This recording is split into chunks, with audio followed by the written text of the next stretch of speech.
You know, Nathan, not that long ago in North America, BMW really only had 3 numbers, right? A 3, a 5, and a 7. Pretty much. And now there is 1 through 7, 8 is gone, but there's all these new cars, and this is one of them. What do we got here? This is the BMW 435i with xDrive, and it has the M package, and it's awesome. And it has 2 doors? Yeah, only 2. What's the point? It's in between 5 and 3. I don't get that, but what's the point? It's in between 5 and 3. And that is coming up next on the Fast Lane Car.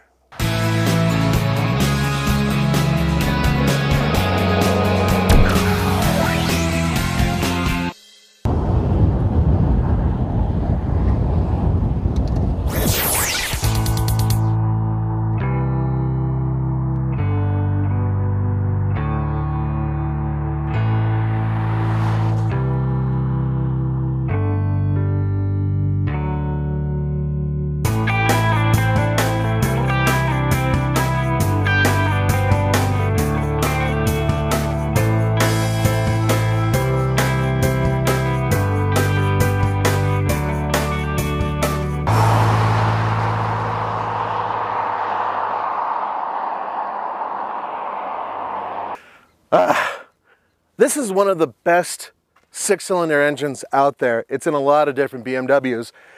In this version, this is a twin power turbo that puts out 300 horsepower and 300 pound-feet of torque. But check this out. It puts out 300 pound-feet of torque at 1,300 RPM, way down there. And it's hooked up to an 8-speed automatic transmission.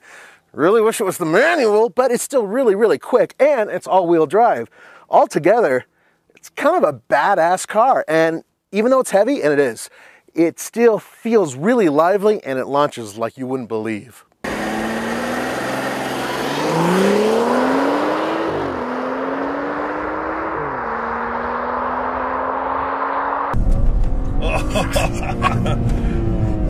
It's got a really good off-the-line pull. It's gradual. It doesn't hammer you in the chest. And what's really cool is that when you're in manual mode, it'll go all the way up to 7,000 RPM, and it will hold it there. So, you know, when you really want to push it and want to hold those gears, it'll let you do that, which is awesome.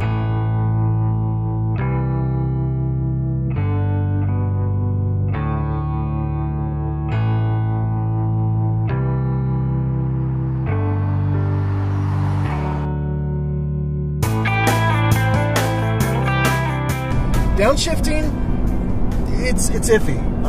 So like right now, I'm at 6,000 RPM and I want to downshift to second gear. It's not going to let me do it. That's a stupid thing to do anyway. So. Yeah. But you are driving it like you stole it, which is the way BMW should be driven. Well, they're the ultimate driving machine, right? Well, that's what they say. That's what they say, and you know what? It's a really good driving machine. This car directly competes with the Audi S5, and in my mind, style-wise, it's a toss-up. They're both sexy, they're both gorgeous, they're both cars that I would love to be seen in. However, there is a difference, and that's in the interior. Both cars are minimalist, but the Audi is an elegant, crisp, and I would say expensive interior, whereas the BMW feels minimalist and somewhat inexpensive.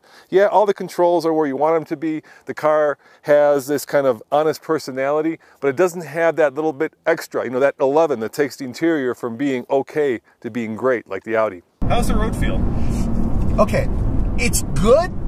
It's not great. I like the steering feel, okay? And I know exactly where my front wheels are. I know exactly where I can put them. That's awesome. Seat of the pants feel is weird.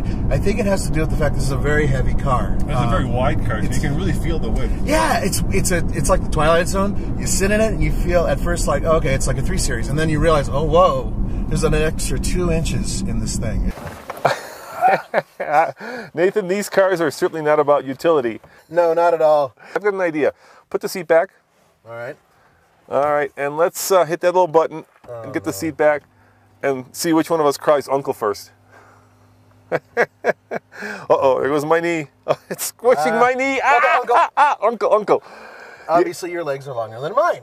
Yeah, not a lot of room back here. Not a lot of headroom. This is a place that maybe if you're going out to lunch with a bunch of friends, you might want to get stuck in, but that's about it. Well, no, my 2 little ones fit back here. There's a kid seat can fit here, and a regular kid can fit there. Oh, yeah. That's it. Sell that to your wife.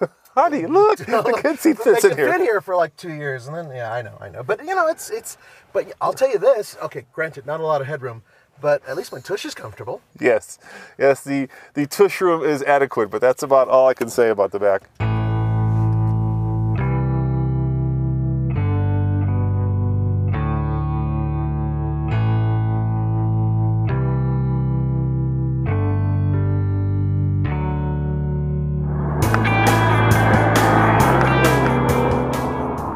Sounds weird, but quiet is the new luxury, right? Yeah. And it's a little loud. And I don't mean the loud engine noise. I mean a lot of air noise, which is not that grand.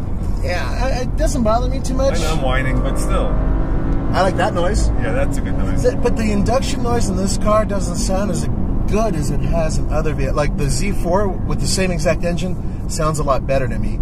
You know, it's just...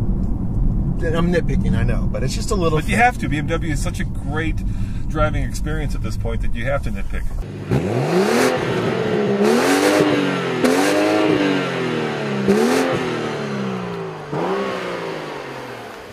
That's a good sounding 6-cylinder. Straight 6s always sound better than V6s in my book, and this one sounds...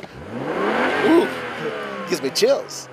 Hey guys, check this out. This is some pretty elegant and cool engineering. Check out what happens when I close the door.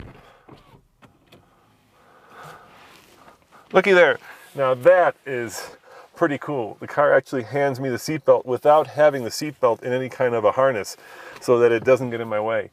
Very elegant solution to a problem that has been plaguing these sorts of cars for a long time. And there it goes. It retracts. How cool is that? First 0 to 60 run, I'm going to do in regular mode. Just the regular drive. It's like the first level sport. There's comfort. Yeah, first sport. All right. And then we're going to see what it's like to do it in the launch control mode after this. So first this one. So here we go. I'm going to give it about 3,000 RPM. There we go. Wow, this thing really does take off nice. Woo! It's a little slower than I expected, but that wasn't the best launch in the world. That's why there's launch control. And, by the way, launch control is really easy to use on this car, unlike a lot of other BMWs. So 5.84. Now, for those of you who haven't been watching us, we are over a mile above sea level. And even with the turbocharger, it does affect horsepower.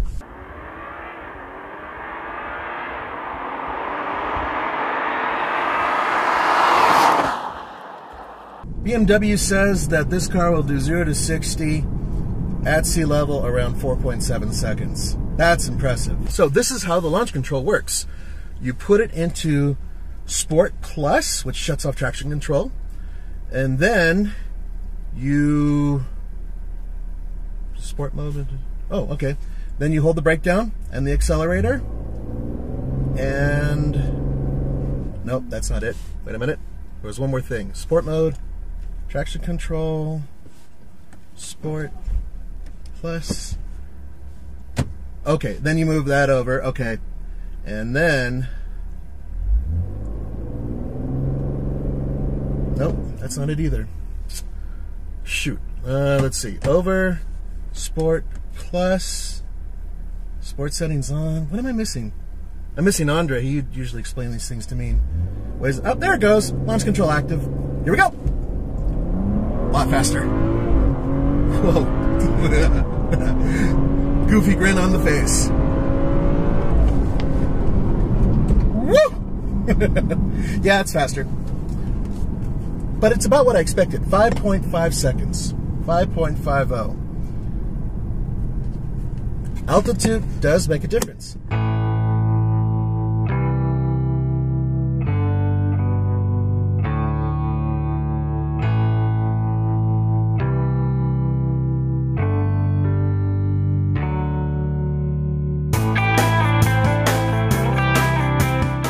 Nathan, on the TFL scale of buy it, lease it, rent it, or forget it, I'm going to give it a lease it for one simple reason. This car starts at 48, but it goes all the way up to 64,000 with the options. That's a $16,000 difference, and that is just, ooh, crazy. It is, and what they're getting you on are the options. I mean, check it out, the M package, which is wheels and the interior and whatnot, $3,100.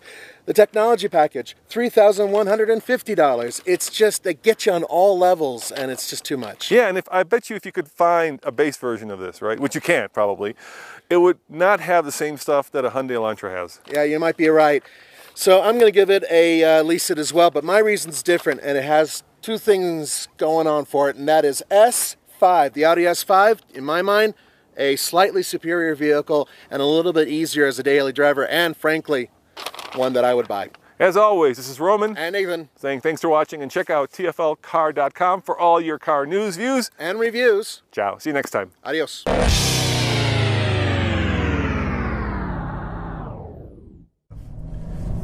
So part of me, though, says that this car is a little bit of a poser, right? Whenever you have the M stuff without the goods, and the goods being the engine, you're kind of saying, hey, check me out, I've got all the go-fast stuff, but even though it has 300 horsepower, even though it's fast, it doesn't have 500 horsepower. Yeah, it's not a fire-breathing, monster, yeah. M. And, I love the M steering wheel. It's one of the best steering wheels in the world. Just perfect grip. But I agree with you. It's like putting a fake badge on a car, saying it's something that it's not. It's just a little irritating that you can do that just by spending a couple $1,000, $3,000 in this case, and then you slap the badges on, you get the cool brakes, but in reality, it's not that car. So I really wish they had like a M delete option, You get all the M stuff, but you delete it so you don't look like you're a poser. You know what you want? You want the M engine without all the M badges. That would be awesome. I would love that. Well, sleeper. They had stuff like that in the past too, where you could get like almost everything, and like a CL version way back in the day, or a C something, right? And that is really popular in Germany. In Germany, actually, they delete the badges completely, so you never know, except for looking maybe at the exhaust pipes, what car is fast BMW, what cars are slow BMW. And speaking of fast and slow, I love the handbrake. Yeah, manual handbrake. How awesome is that? Well, you guys know I love handbrake turn, but it's also nice to have it. It gives you a little bit more connection. I wish this was the manual 6-speed. I really do. Yeah, how about the 8 gears? How's that? It's working really good. I mean, I still am not a big fan of the automatic transmissions BMW puts together. Not because of the transmissions, they're always really well made. It's the actual control, and this gear lever is just like all the other ones. It's sort of counterintuitive. And let's see, if I put you in sport mode, it does firm up the suspension, right? Yep. Well, it'll tell you what it's doing right here, and it does a couple things. The suspension changes, the steering changes, the shift algorithm changes, and then if you go to Sport Plus, it shuts off like some of the traction control systems, allowing a little bit more wheel slippage, firms everything up, including suspension. Steering is really firmed up, and but here's the kicker, guys, and this is the big why, right? You can get all this stuff, everything we just mentioned, in a 3 Series for less. But it's smaller. Yeah, but it's smaller. It's smaller. It doesn't look as sexy, but all the stuff that makes this a real BMW, the stuff that's in the DNA, right? The engine, the suspension, the road feel, all that you can get in the 3 Series. Plus, you can put real adults in the back, and that's the why. Well, yeah, and the other part is, this has a little bit more street presence than that car, I think. Yeah, it's a good-looking car. You're paying for the look. You're saying it's like wearing a Rolex, right? You're saying there are more practical things I could be wearing, like a Timex, but I want to show you that I've got the money to buy a Rolex. I've got the money to buy a 4 Series. You know what though? We need to listen in on more German phone calls. That's what we need to start doing as Americans, so we can figure out exactly what they had in mind. But I can tell you this. This car feels to me a little bit more 6-ish, which is one of my favorite cars in terms of overall so feel. you're saying you're getting a baby 6 for the price of a... Yeah, a little bit more of that, This is a coupe version of a 5 Series, and the 5 Series is an amazing car. I can see that. So the glass is half empty versus the glass is half full. Or the other way around. Or the other way around. I mean, if you want to be... I still think this is a wonderful car. I understand the guys who would dig it, but I still don't quite get the German mentality of why they built it. So, I understand your point, but at the same time, I dig it. It's a great car.